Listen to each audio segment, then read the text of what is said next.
神话传奇的故事，观世音菩萨要得道的时阵，伊经过一个桃花山，伊收了两个宝藏，一个是千里眼，一个是顺风耳。借问一个，我通带倒位讲唔对？我是无确定，但是我摇，就是因为伊尾啊，毋是做伊的宝藏，伊是去药房台，毋是我去，敢若是去另外一位神兵去。毋是伫个观音府做边仔做代志，你的意思是？对。平和讲的是对，对。哇！赞哦！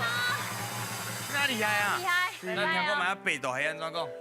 无唔对，咱非常庄严，非常的欢喜心，就是咱的林媚娘妈祖的身躯边。妈祖身躯对啊，边。妈祖身躯边，伊嘛是共款修行的时阵，去桃花山修了这个千里眼顺风耳，所以这是伊的宝藏，知影无？